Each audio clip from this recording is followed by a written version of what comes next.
Hi, this is Mark Smith again at Family Tree Counseling Associates, and we're right in the middle of a real but fictitiously named couple, Tom and Denise. And we went through the sort of introduction portion of the feedback session, and now the next section, the next section is sort of foundational material that we go over with everybody, and that is discussion of enmeshment, emotional cutoff, and interdependency, and then discussion of counterdependency and codependency. And then we get to the really good stuff. So let me talk about enmeshment. Have we talked about enmeshment, emotional cutoff? Yeah, okay. All right. Lost my pen there. Where'd it go? There we go. Okay, so we go over this material with everybody, and it's sort of foundational to understanding marriage and how stuff gets passed down from generation to generation. So the three ways you can be in a relationship with anybody. And the first one is to be enmeshed. And if I were to draw that between a romantic couple, it would look like this. Overlapping circles. And when a couple becomes enmeshed, they fall in love. It's a wonderful thing. It's intoxicating. It's what all the songs on the radio are about. It's what a lot of really killer poetry is about. It changes your brain chemistry. It's powerful, powerful stuff. So the only downside to getting enmeshed is it don't last. It's all good, but it don't last. If somebody could come up with a pill, they would make trillions of dollars. We're not talking about billions. They would get paid. Okay, so, but you can also be enmeshed in other relationships. The classic enmeshment between non-spouses or non-romantic partners would be twins. Oddly enough, I heard an amen from husband over there. Oh yeah, now we're getting there. Isn't that overlapping circles? You going to overlap a little more? There you go. Oh, okay. He says put a little extra on there. No, I mean, twins have been known when they were babies to have their own twin language that only the two of them understand. I mean, if you... Still, yeah. I mean, you can understand, you know, they're there from the moment you're born, and now does your sister look exactly like you? Or, Right. oh my goodness, identical twins. So in a way, this is impossible to, it's impossible to keep from happening with identical twins, I think. I don't see how, unless you rip them apart and put them in two different homes. Especially if you grow up in a really dysfunctional family where there's a lot of pain, then the two twins are going to band together and become a unit. Yeah. So not judging your twin dumbness. If that's a word, which it probably clearly it's not a word. For the purpose of this session. For the purpose of this section. But so you were living off in another state, and then you moved back here. Year what of your marriage? One? Yeah. Between Yeah, one it's and year two. one. It's 1 and 2. Okay. So, and then twin sister is right in town here, and you know, just sort of slid back into your enmeshment. Yes. And I told you that I failed this minister because I didn't quote scripture. Now I'm going to quote scripture, but there's this little scripture that says, "A man shall leave his father and mother and cleave to his wife." Well, we could play with that scripture a little bit and say woman shall leave her sister and cleave to her husband. Same principle, you know. In theory, Right. it's the same principle.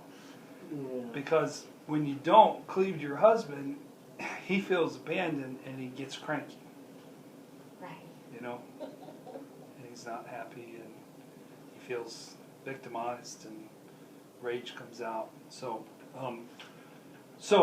it was interesting when I asked you about your sister, the words that came out of you. You said, "She's my person."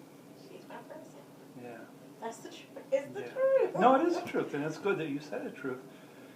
But if your marriage is gonna be rebuilt, you got some work to do. I'm gonna jump the middle stage and go right to the third stage because it sort of fits here. It's called being interdependent. And if I were to draw that, it looks like this. It's two whole, healthy people, relatively whole, relatively healthy, that have done a lot of work on themselves. And they have separateness. They're individuated. They're not touching, but they're close. They're close. And that's the goal in marriage and with your children. There's a whole generation of children who are enmeshed with their mamas, who are being destroyed by enmeshment. You can destroy a kid by loving them too much. You know, by building your life around them, they get the impression, hey, the universe revolves around me. And then they go off to college and jobs and they find out the universe doesn't revolve around me, darn it. You know? So I had one family that came to me, nice family, nice mom, and there were three teenage girls who were in the family, and they all had different problems. The first girl was a senior in high school, and she had like a fatal attraction boyfriend. You know, they were always fighting and breaking up, and in one breakup, she took all the artifacts, all the gifts, and burned them in the driveway. A little too much drama. Too much drama going on. The second girl had swiped alcohol from a convenience store, and the third girl was acting out homosexually. Okay. And I had to sit mom down and say, I know the problem, and the problem is you've been way too fused and way too close with each one of these kids. You've been super mom, and you've been on a mission to give them what you didn't get. And so the first boy grew up like this, so then he just plugged somebody in there. The more enmeshed you are romantically, the more volatility there's going to be. There's a lot of chemistry, a lot of volatility, you know. And then the second girl was always a good kid who never did anything wrong because she didn't want to upset her saintly mother. But the truth was, she had a little bit of larceny in her, and she wasn't being true to herself because everything revolved around mom.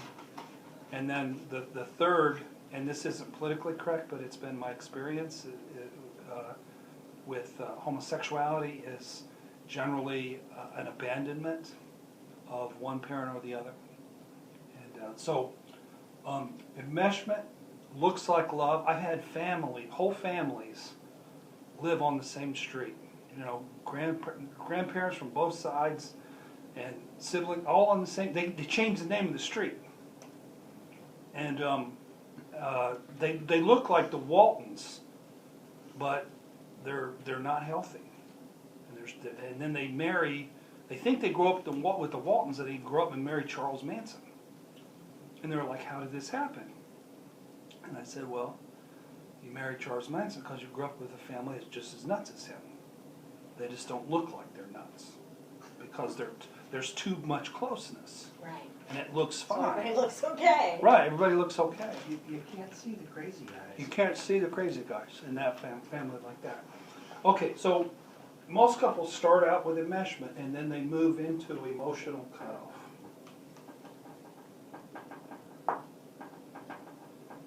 And that looks like this. Nobody's going to want to come in for a feedback session anymore. They're getting it all for free on the internet here. Great deal of distance and a big empty hole where that person used to be. It changes into that? Starts with enmeshment and it slowly fades. When you're 22 and you get married, for most people it's a slow fade until 10 years later, the shelf life for enmeshment in a first young marriage generally is about 7 years. Not always, but in the neighborhood. But for second marriages, generally, you get about a week and a half. No, I'm just kidding. You get more like 2 years, not 7 years. And when you're not talking, then it becomes this. It becomes a great deal of distance. And then to keep from feeling the pain, you can fill in with other stuff. You can fill in with work. You can fill in with a kid. You can fill in with your twin sister. You can fill in, and then it doesn't hurt as much. And it keeps you married, ironically, because that third person being there sort of stabilizes the system. Somebody who had the big empty hole, they might just give up and get divorced. But if you have somebody to take the place of, so to speak, in terms of best friend or your person, you know. So this is what we're shooting for, is to be interdependent. And how you become interdependent, it's not by working on the marriage. It's by working on yourself. What we espouse here at Family Tree is being in recovering. Everybody knows what a recovering alcoholic is, just an alcoholic who admits it and goes to AA and quits drinking. But everybody needs to be in recovery for something, you know. So Tom, you certainly need to be in recovery for anger issues. And then Denise, you could use some recovery for being enmeshed with your sister, and for feeling victimized in the marriage. Those are a couple things that just come to mind. So in being in recovery, simply knowing the truth about yourself and working on it effectively. That's all it means. So, but what recovery is it's rebuilding your personality from the ground up. That's what we have to do. Now, I was working with a fellow the other day. He's like 73. I was like, "Gee, what we got to do here is." He looked at me like, Some old tricks with the old dog. it's harder when you're 73. It's easier when you're in your 30s. And so, Tom, you are 32? You are 37. 37. I thought it was 32 and I wrote 32, but it's 37. And Denise, you're 33? 38. 38? What in the world? Okay, so you guys are here right on time. Yay! You're here right on time. I would say Timing is everything. the age where therapy generally, where marriages cause enough pain, where therapy becomes something people do, is starting right at about 35, honestly. So you guys you're actually here a little bit early. It goes from about 35 to about 48 or so. And that's the majority of my people I work with. People that are under 30 generally haven't been run over by quite enough buses or trucks. And they're still well defended psychologically, and they're just not ready.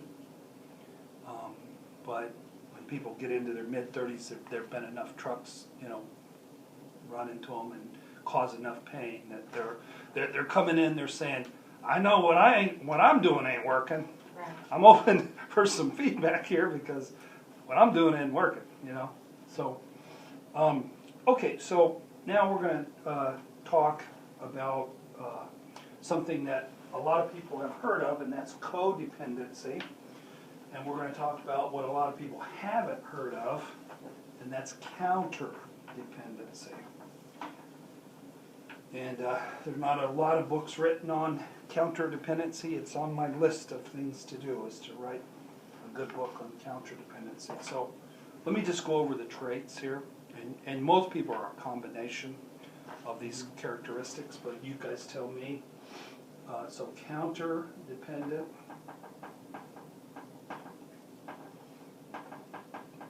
And codependent. The first trait of a counter-dependent I call being grandiose. And I don't mean it as grandiose in a flashy dressing, drive a sports car. I don't mean it like that. But think of it as just really confident, opinionated, good at setting vision, good at inspiring people to follow them. The downside is it's hard to move them off of their position. Once they've arrived at a position, it's hard to move them off of it. Versus somebody who's more insecure.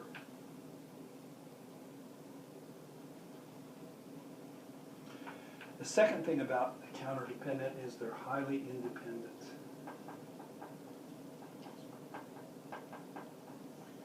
Whereas a codependent, they start out dependent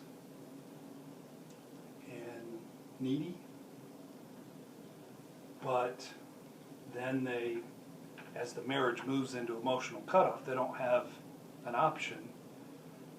They're going to have to be independent of their spouse because they're not close. They might become enmeshed or overly close with somebody else, but they're independent in the marriage. And then the third thing about a counter-dependent is sort of a three-parter, and that's somebody who tends to be oblivious, somebody who tends to be self-absorbed, and somebody who tends to be workaholic.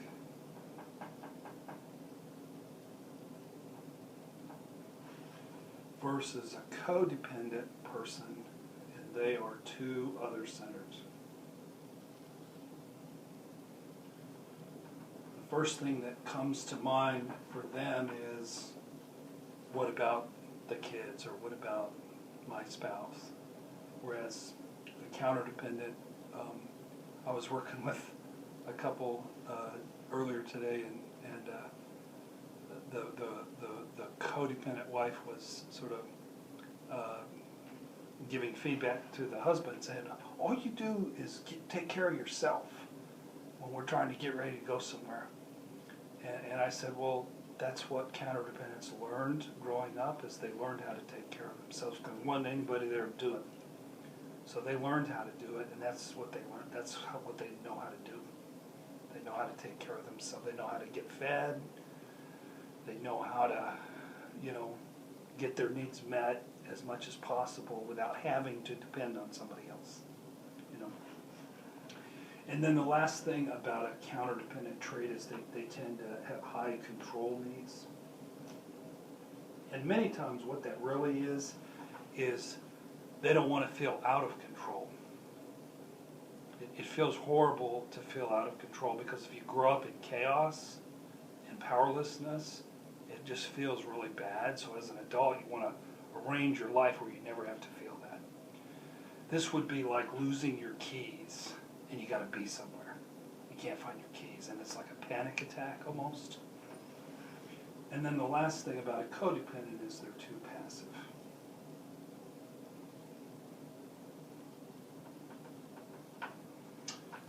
And a lot of times what happens when people meet and fall in love and become enmeshed is both of the neediness comes out, and when you're enmeshed, you think, wow, I'm getting this deep romantic fellow, you know, and there's nothing really deep or romantic about him in real life, but this is like a special dispensation where even a guy who's not emotionally connected can stay up all night and talk and then write poetry.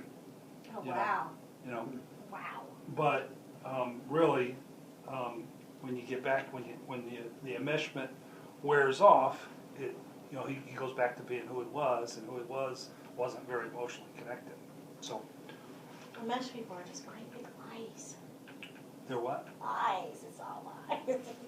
It sounds like Well- lies in the enmeshment. Well, and a lot of it is. If you get on Match.com, there's a lot of sleazy dudes that are telling lies to, you know, try to, you know, get a date. But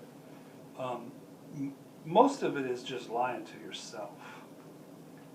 And you know, you meet somebody, you want to put on a good face, but a lot of it is just,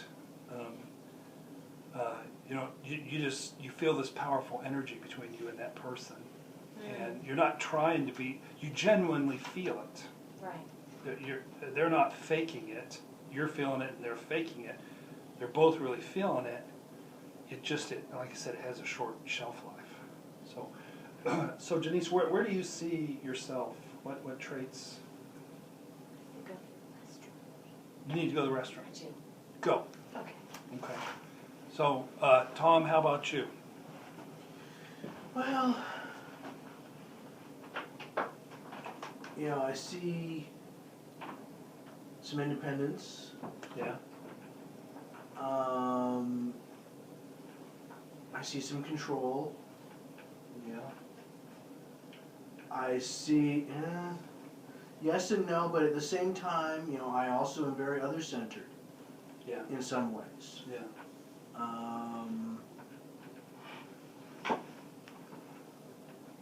The dependence and the passivity are kind of come and go. You know, I see bits and pieces of each of these characteristics in myself. You know, the only one I don't really see a whole lot of in myself is the grandiosity. Okay. So you feel more of the insecurity? There are times of that, yeah. Okay. When does the neediness come on?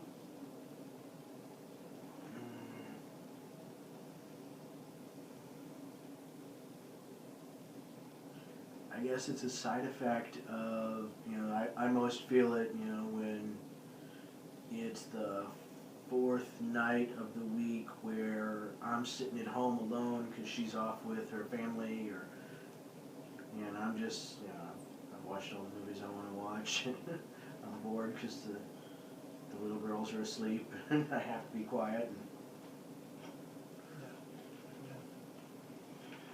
So yeah, you're an interesting example.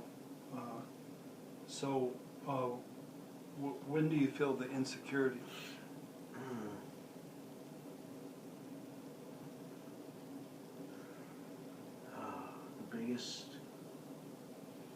The biggest time I feel that is when we have discussions about our intimate life. Okay. Okay. So you're really unusual because almost always somebody sort of they lean toward one side or the other, and I can't really tell which way you lean in this. It seems like you do both. Mm-hmm. So that's unusual. But you do. And there's a book that we recommend to a lot of men called No More Mr. Nice Guy, and it's a book for guys who are codependent, and your controlling part and your independent part are counterdependent traits, but and you've even got some passiveness too. Yeah. In that the yeah, issue I with do have a definite, you know, whatever side. the issue with her being enmeshed with her sister, you probably haven't been able to make a dent in that. Honestly, at this point, there are a lot of times where I, have it is what it is, they've got 38 years of history, can I really break it apart? In order for you guys to really be connected, it needs to be broken apart more than it is now. It'll never be broken apart Right. like two non-twins. They're twins, Mm-hmm. who grew up in trauma, but it does need to change. You need to be her person, not her sister, for you to be married happily for the next 40 years or so, So, so where would you put Denise in this?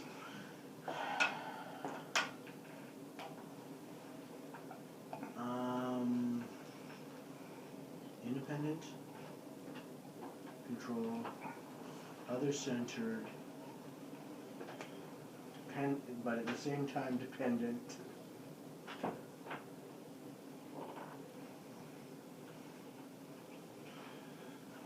So, since you're in the bathroom, I asked him to pick out your traits. Careful if you leave. You might get framed. I'm going nowhere. So he said he saw independence and control, but also some dependence and being too other-centered in you. Independent.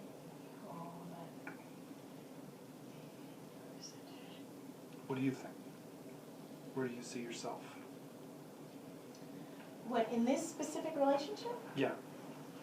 Also with all of life, but particularly in this relationship.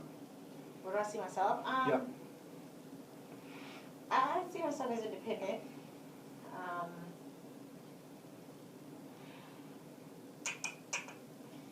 don't know. Probably a little bit of oblivious.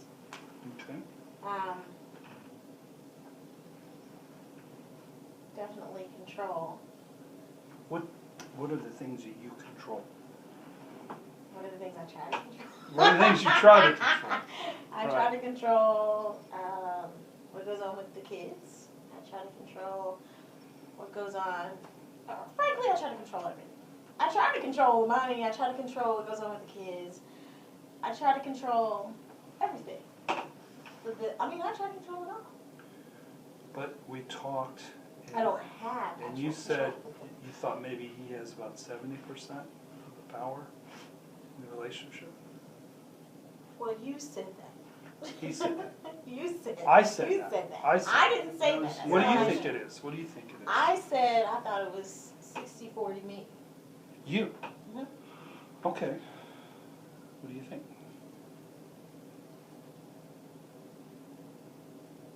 That makes more sense to me. 60-40 you, actually. All in all, yeah, I think that's the broad picture, how it would fit out. I think if I were working, I would probably have more control than that. If I So were it working keeps it- outside of the home. I think the only It'd thing be that up gives to him, 80% if you. I think the only thing that gives him any control pretty much is probably that he has the job that brings home money. Right. That is a powerful position to have. Yeah. So, what about things on this side? What things you see over here? Financially, you're dependent for one thing. Yes. It's galling. It's galling to me. I would definitely say too other-centered. And Who are you other-centered with? everybody but Tom. That's true. That's the truth. No, you're telling the truth. The kids and my sister. Yeah. There are other people that I'm not. Yeah. Yeah. The kids and my sister are Yeah. definitely. Okay, so really what I'm seeing here, and a lot of times I have to sort of talk through it with the couple. I think you actually probably do lean toward being codependent. And I think you lean more toward being counterdependent. Yeah. So. I'm gonna guess that, but that's totally true. That's Yeah. totally true. Yeah, because your need for control is a lot greater than his is. You know, Or the willingness to relinquish. right, or the ability Right. to relinquish control. And that's real common for there to be somebody who leans more into being a counterdependent than a codependent.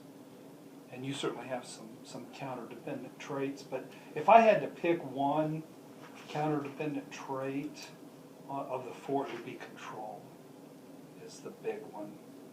And with codependence, the big one is it's probably a tie between being too other-centered and being too passive.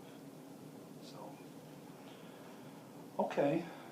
So, one last thing, and that is, so let's say it is 60-40 in terms of the power. It's pretty close, but it's still a 20-point differential.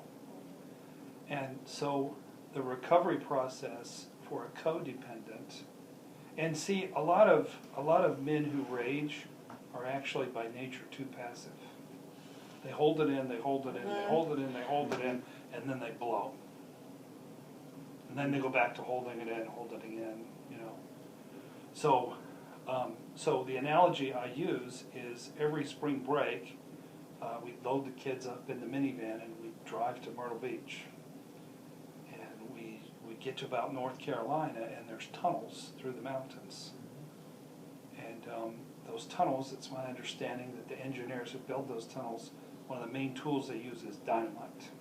They know how much dynamite to use to not blow up the mountain. They just need 4 lanes. You know, they know where to place it and how much to use.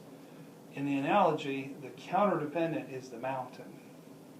The codependent's the engineer, and his anger is the dynamite. And you're just not very skillful with your dynamite. You might have a beautiful fireworks display, you know, it lights up the whole sky, you know, but it ain't making much of a dent, you know, in the power structure, you know. So The difference between a firework and a bomb is whether it gets in the air. right. So we'll teach Tom to feel his anger and share it more effectively in a way that tells you who he is and what he needs. And in a way, what that will do will blow up some of the mountain just to get the car through. You know, just he wants to get through, and you'll get blown up and like it. You know. Okay. We'll see. We'll see about that. We'll see about Doesn't even that. sound right. So that's the end of this section. The next section is the family of origin stuff.